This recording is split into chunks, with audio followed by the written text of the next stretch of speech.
Well, hello there and I hope you're well. My name's Stephen Birnie and I'm the author of the Tribulation Soldier series. And this is the second and just a little line of promotional and introduction videos about the Tribulation Soldier series. And last time I just gave a brief overview about my life and the experiences that we've had that we put into the Tribulation Soldier series.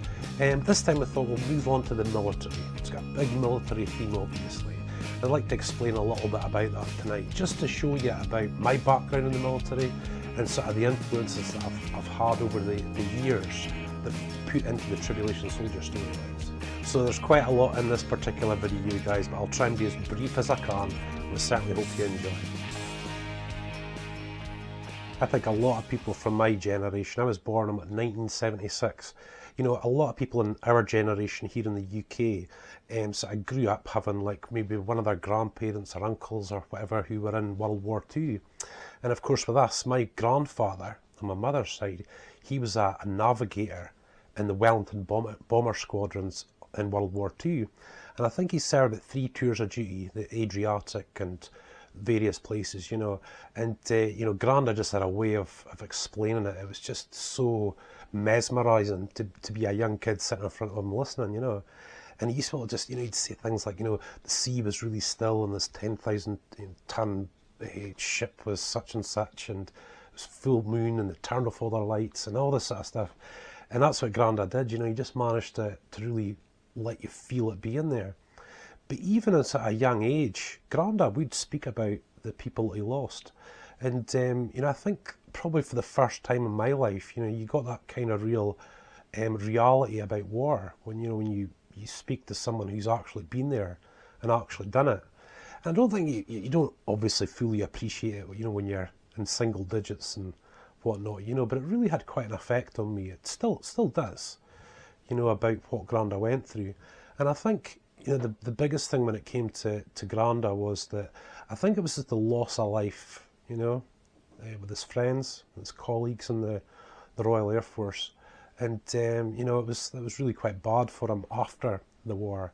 And in truth, he never really recovered from it. He was a great man. I mean, he really was funny and joking, you know, but this is what I heard sort of on a weekly basis.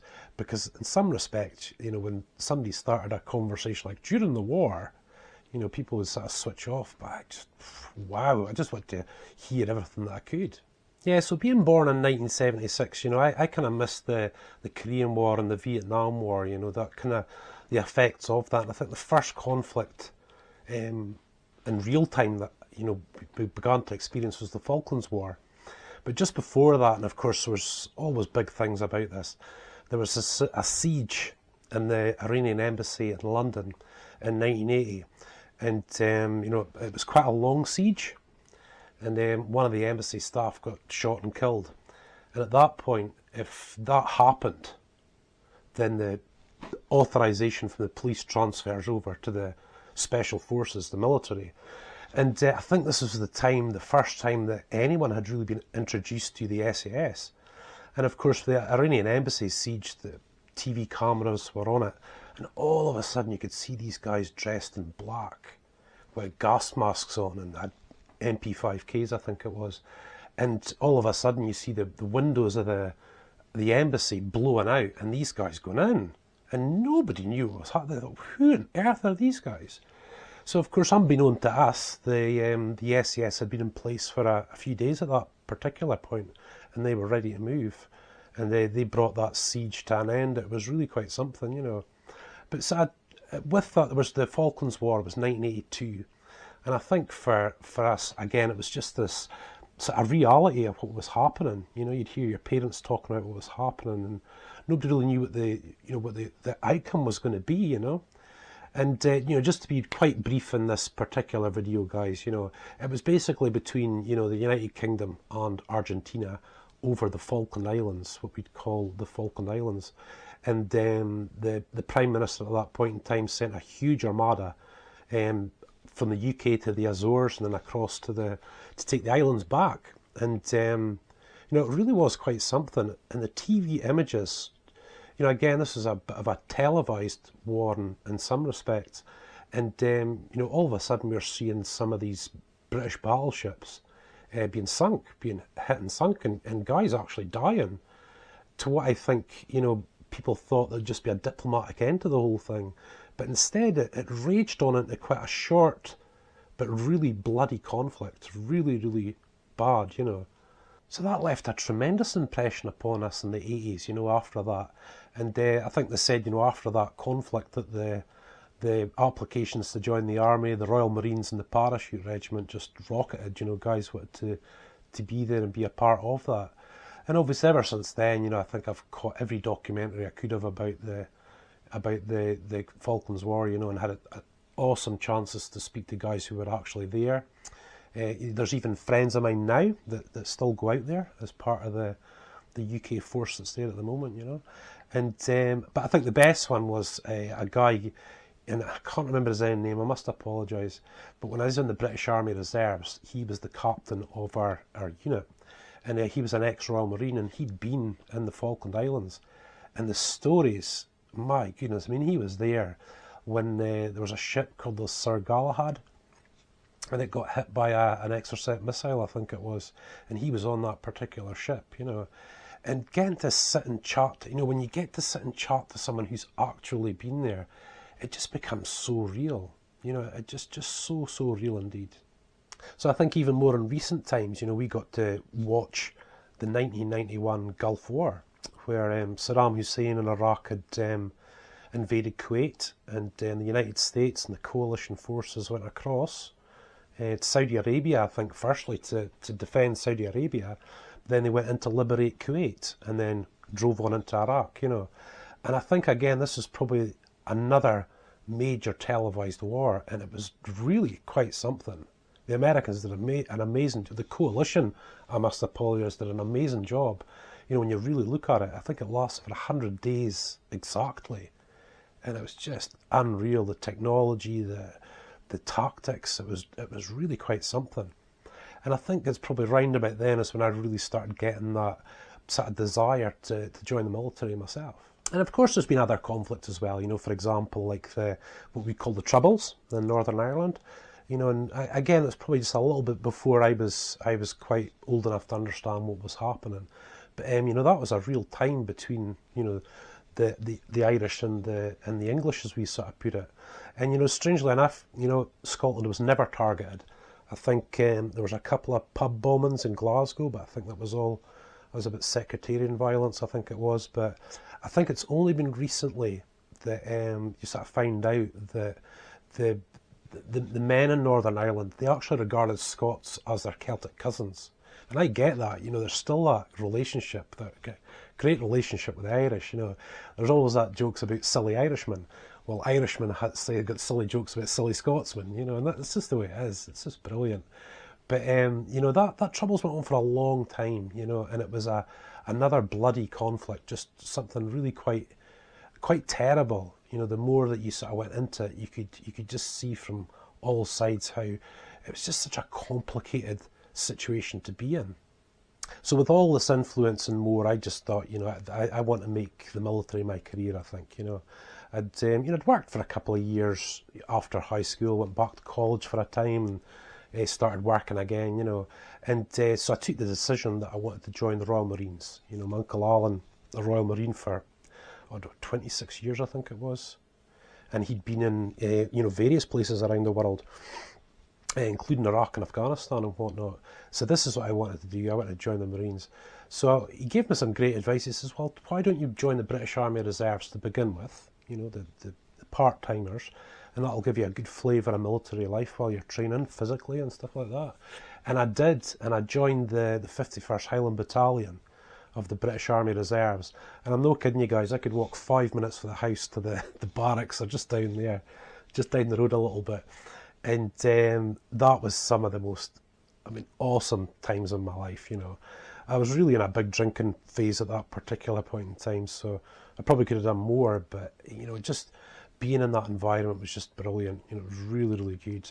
The exercises, the training, the banter, just the laugh, the fun, the nights out, and goodness me, when else do you get to play with rifles and sit on tanks and stuff? It was just absolutely tremendous. And at that time, of course, I was training for the Royal Marines, which is for any of you in the military will know, the Royal Marines is a very physical thing. You know, they deal a lot in fitness and endurance. You know, so you know I was in quite a regiment of running and training, and I think we did kickboxing. It was a brilliant sort of way to keep really fit and build up and stuff. You know, and this was it. This is what I wanted to do.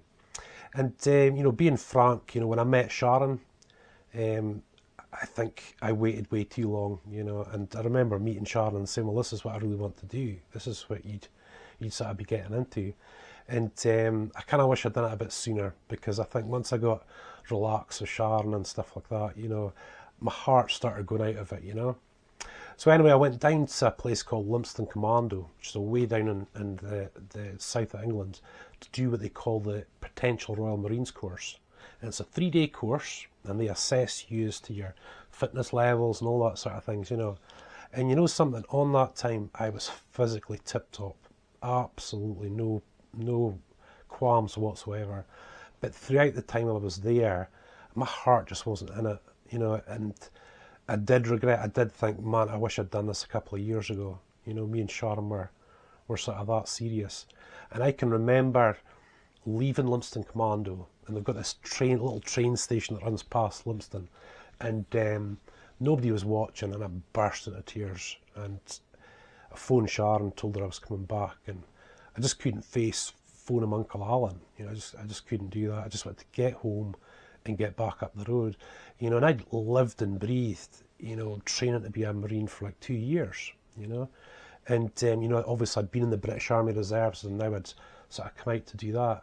And boy, oh boy, that was a difficult, very, very difficult time of life, you guys, you know. But it all worked out well in the end, of course. You know, me and Sharon got married, and we've got a great life. And you know, in a lot of respects, you know, I suffered from ulcerative colitis, you know, in the year 2000, and ended up having to get my large bowel removed and get a colostomy bag. So in a lot of respects, you guys, you know, it was actually quite a godsend, you know, that I maybe never went, you know, because you know it was a really sort of tough time, you know. But you know, my interest for the military remained, you know, and it was great, just researching military and watching military programs, you know, that never left me. And I just thoroughly enjoyed learning about all these different, you know, special forces units from around the world, and all these sort of different things. And you know, so like I said, you know, the Gulf War in 1991, you know, that was quite a big thing, guys, but probably not as big as what we all remember in the Western world as 9/11. My granda and members of my family that served in the military, you know, just had influenced us so greatly about this relationship that we have with the United States of America. And I can't understate this enough, you know. Even in our little tiny part of Scotland, we still are very influenced by the United States of America. And guys, I really actually love that. I really love that. And I think a lot of people do. You know, America just seems to have this spirit about it, you know, this freedom, great country, just absolutely awesome. You know, whatever anybody wants to say about it, I'm sorry. You know, I just love the States. And, you know, without even having been there, you've got that sort of connection, you know. You know, like Uncle Alan would speak about training with the US Marines, and you know, it's just awesome, you know. So one day, and that day, as we call it that day, this is just to show you guys, you know, how much this affected a lot of us over here. Sharon phoned me and she said, I just heard on the radio that New York is under attack. I was like, what? I was off work at the time, a couple of weeks holiday. I think it was quite late summer holidays that year. And I can remember, guys, I was through there in the hallway, nailing on a skirting board when Sharon phoned. And when I went through and turned on the TV, what is happening? And I think when I turned on the TV, it was just after that was then the second plane hit. And there's a lot of people over here that saw that still remember where they were that day, you know. I had to watch that, you know. And I think, sorry, I think that day, I remember thinking that day that I wish I'd pushed through to join the Marines, to be in the military. I wish I had. And, you know, very angry at myself to begin with, and very angry at what was happening, you know. Because I think, again, you know, you know, as kids you grow up, you know, just watching US programs and cartoons, and you know, you are Americanized in a lot of respects. You know, you live in Scotland, you're Americanized, and you see something like that. And I've never been to New York, but it's like this just iconic, you know, because it's over here on the East Coast. Just to see that, to see the Statue of Liberty, to see Manhattan, just the whole thing and that happening, you know, it was really quite something, guys. And I think a lot of people felt the same way. You know, really felt angry, and you just had this really kind of overwhelming sense to go there, just to go there and try and do something. But I think even that day, sitting watching that, we knew there'd be a big response to this, and I was really glad of the response in a lot of respects, you know. And you know, that was quite a day. That, you know, it was really quite a day. And I suppose, I mean, guys, you know, looking back now, I don't know whether there's a bit of bravado there, you know, or, you know, wanting to go and stuff like that. I don't know, but it's certainly really cut, you know, it really cut us. And I think, you know, that day really has shaped a lot of the years from then. You know, just like World War II just created such a chain of events, you know. And I think 9/11 did, you know, it just did. Whether people agree with what happened or not, or the action that was taken or not, or whatnot.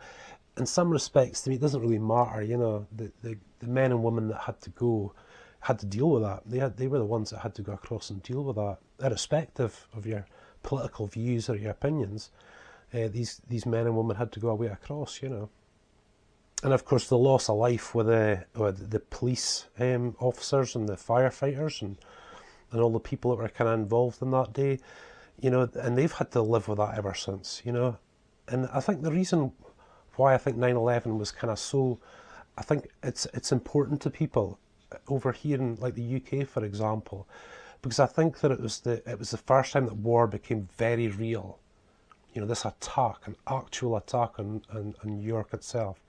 It felt like it just happened on our doorstep. That's what it felt like. It had become very real indeed, and you know, it was a difficult time. I think it was a difficult time for quite a few people. You know, that, you know, maybe lived out with the US, and I think you guys, you know, the prayers that went up at that point for the families. I hope they were felt. I hope that there was some sort of comfort came across from this. You know.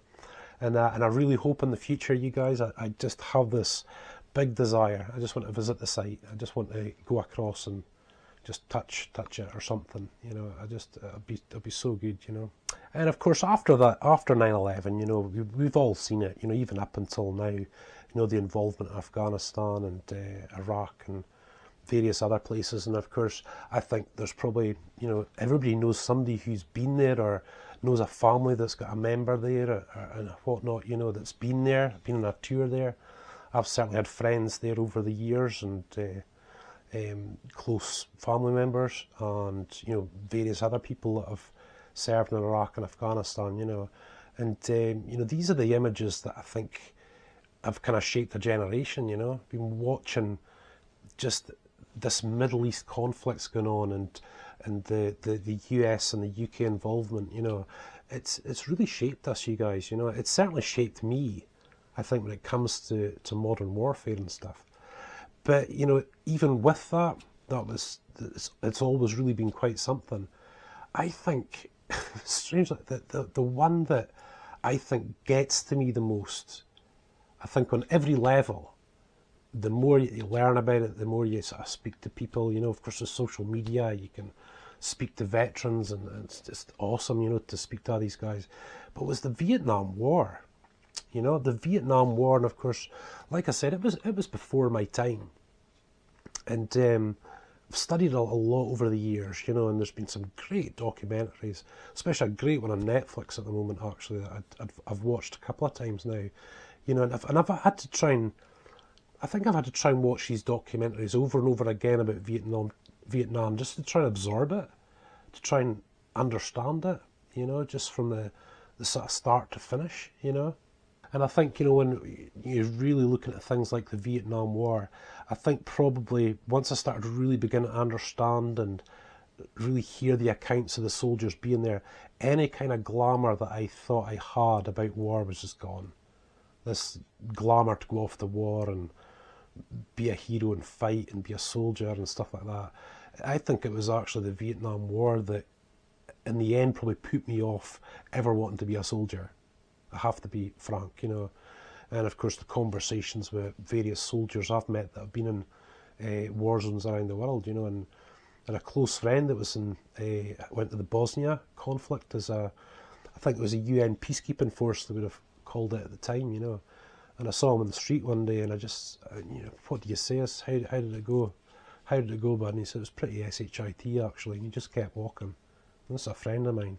And I just left him. And that was it. He's never spoken about it at all. So, it just amazes me how affected people can be, soldiers, civilians. It's just not very nice at all. So guys, when it came to writing the Tribulation Soldier series, there was a lot of reasons as to why I wanted to use the military. But sort of the one main one is that there's probably few other people who see a side of life like military personnel do. In terms especially going into war zones and things, even just from the point of view of being away from your family, and being in these, it's almost like ridiculous situations you would never find yourself in as a civilian, having to make decisions. And I think what really brought that home to me as being, this is the way I want to go with this, was Vietnam. So we tried to include as many of the branches of the armed forces as we can in the Tribulation Soldier, and I kind of hope that it's like a wee thank you in a lot of respects, that this is hugely appreciated, guys. I mean, it really is by a lot of people, and we just thank you for that. And I just hope that we can use Delta Force, Navy SEALs, Royal Marines, SAS, all the guys, and obviously the Air Force as well, and intelligence services, which is all good, and just to get it all in. But having the military, you guys, and at the end of the day, having your series themed like this just gives you endless amounts of opportunity for storylines, and you can tell stories in such a deep level, and that's what I like. And you can tell at an international level as well, and that's been a really big thing for us. And in a lot of respects, like I said, you guys, when it comes to the books, don't really get involved with the politics of war, or whatnot. I just feel, that there's people that have got to fight the war, and there's people who are affected by it, and that's what you want in there. And there's so many stories, so many touching stories, so many military operations, so many stories of such bravery, absolute bravery and brotherhood. And I sometimes feel like there's nothing like it, you guys, So guys, that was just a very brief introduction to what, a guy sitting here in Scotland has seen since 1976, from our perspective in a lot of ways, and that's why my mind is the way that it is. And my very brief military career in the British Army Reserves, but boy, I always look back upon that with such affection. It was just awesome, especially being with the guys and doing all the things that we did, and that was just tremendous. Of course, in the Tribulation Soldier, we've got it set in the future, so it has to be a little bit futuristic when it comes to the military. So I ended up creating this branch of the military called the Armour Infantry Corps. And I think so often in the past we've seen these ideas about actually giving soldiers proper armour, real armoured suits and stuff. And I really wanted to do that, And the other big reason for doing that, and we'll touch on the Armour Infantry Corps in another video, was that because these guys are so well protected, and because they've got the latest armour and equipment and vehicles and whatnot, that they could go into the worst of the conflicts of the world of that time, later on. And obviously I'll go into that in great detail later. But that's the military, guys. That's the main theme of the whole series. And my hope is, guys, that you'll just really enjoy it. I hope that through the series and through these various videos that, even the younger generation, you'll come to appreciate the World War II. You'll appreciate Vietnam, and these things have shaped our history, they've shaped the world, you know, in ways that we probably will never fully understand, you know. But, you know, guys, there's so many conflicts in just last century that's well worth looking over and just really appreciating what it took, just getting that flavour, just trying to get that understanding of what it took, you know, and what a lot of people went through, both military and civilian, you know. So hopefully throughout these videos I want to share much more about the various conflicts in the world just now, and the various conflicts that I've got in the books in later times, and hopefully you'll see the sort of grab from the both of them. But guys, hopefully the biggest hope when it comes to the military side of this, again, is just to thank our allied forces just so much for what you've done. We do sit here and watch TV, guys, and we do see you there, and we do pray about you. Churches in Scotland pray about you, and we just hope those prayers are felt, you know, especially through those sort of rougher times and whatnot. It makes us feel like we're doing something, you know, and we just thank you guys so much for the kind of sacrifices you've made. And of course in the future, you know, you guys will be sharing a little bit about the military charities that we're involved with, like Help for Heroes in the UK, and the ones that we hope to be a part of in the US, like the Wounded Warrior Project and various things like that. You know, and I probably have to end this by saying I'm just so glad that I get to write a series about a subject I thoroughly enjoy, which is the military. So for now, guys, thank you so much for watching. I hope you're enjoying this little series of videos all about the Tribulation Soldier. We'll have a few more to come, and hopefully those videos together will just give you a picture of what the Tribulation Soldier series is all about.